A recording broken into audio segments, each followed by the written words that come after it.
Well, in my opinion, the downfall started with Amu. People credit President West IV as a great scientist, and that is true, but what one has to understand is the second great American experiment cost the lives of, well, quite a few. One can't really talk about the uncontrollable nature without remembering that without them, we wouldn't exist. Our initial purpose was literally to be controlled. It's as if a vast majority of them desired power over others, but when it came time for them to take orders, they couldn't handle it, which is, I think, what ultimately led to their extinction. The American government being the, how should we say, power-hungry one, saw immense opportunity in Scotland leaving Earth in 2301. President West saw it as the perfect opportunity to carry out an experiment. Between 2301 and 2303, Americans were moved into this post-Scotland with the promise of a better life. They were then left there with no way out and no communication with the outside world. It was mostly kids.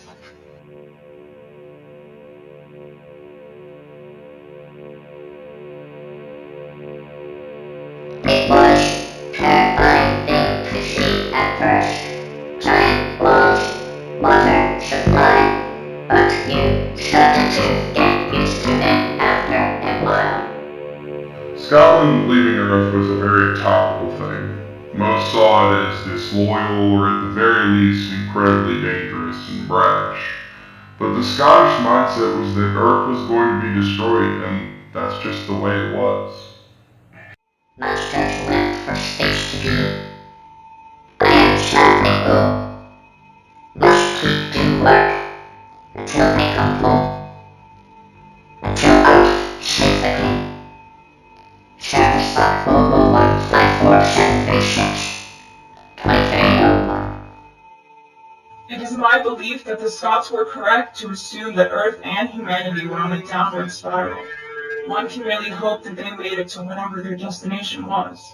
I think it's indisputable that the Scots leaving Earth really did set in motion human extinction and all the events leading up to it. The rise and fall of the poorest forest king, the British liberation attempt, the Big Laser. None of that would have happened had it not been for Scotland's decision. I don't think we can blame Scotland, actually.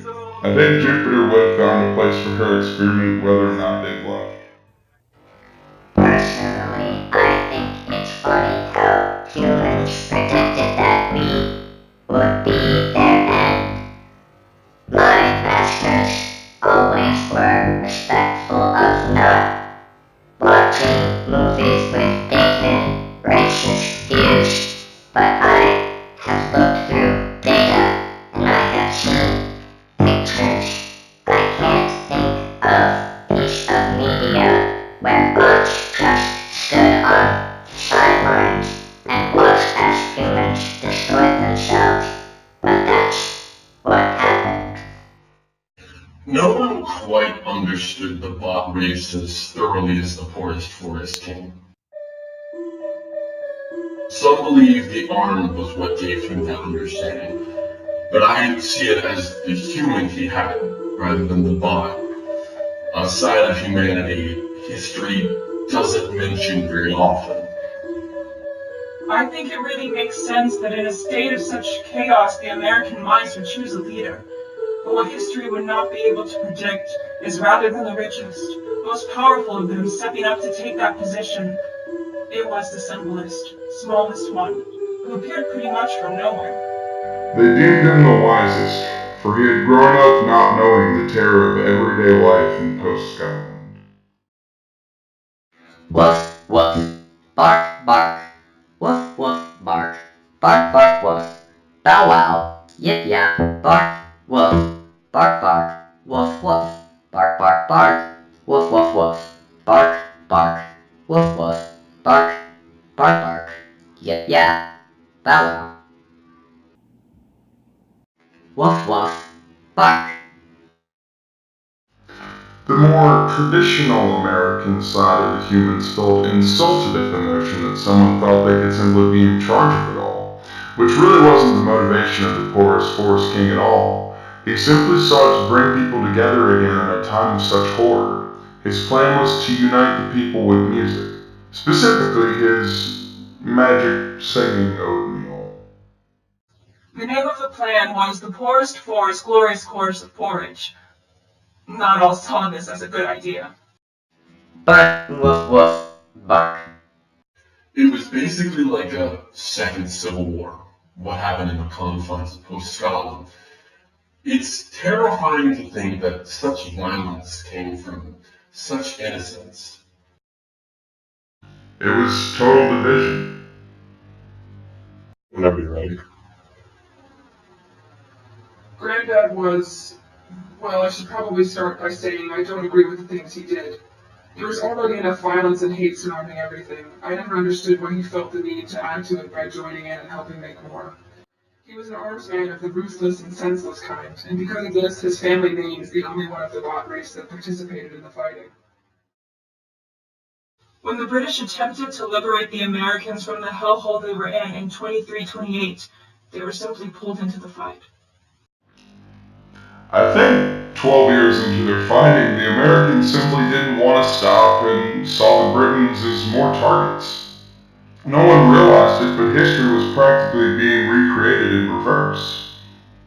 In the mind of the poorest forest king, who had disappeared rather than joining in the fighting, the Americans and the British had to see that fighting was bad and singing oatmeal was good. It was as simple as that for him. One of his errors was thinking that his ragtag group of followers were enough to help him reach his goals, loyal as they were. It's a terrible thing, really, their inability to see the good that he saw. The president was beginning to grow tired of watching mice destroy themselves. The plans for the big leagues were put into action, and really the rest is pretty self-explanatory. I can't imagine what it must have been like. Right in the middle of all that fighting, you look up and you see that giant thing up there blocking out the sky. Maybe some thought it was rescue. Maybe some thought it was aliens. Either way, it is certain no one found comfort in it, and rightfully so. After that, it was really only a matter of time before the extinction. I think it's best to remember them as they were in life, rather than the living death of their last few decades. The beauty of the human mind was simply undeniable. What we can take away from the existence of humans is beauty is inevitable and unpredictable. What they left behind is us. Bots were created to solve problems humans couldn't. We can look back and see where they got things wrong. We recognize their errors. But they also created us. How far does the creation wander from the creator?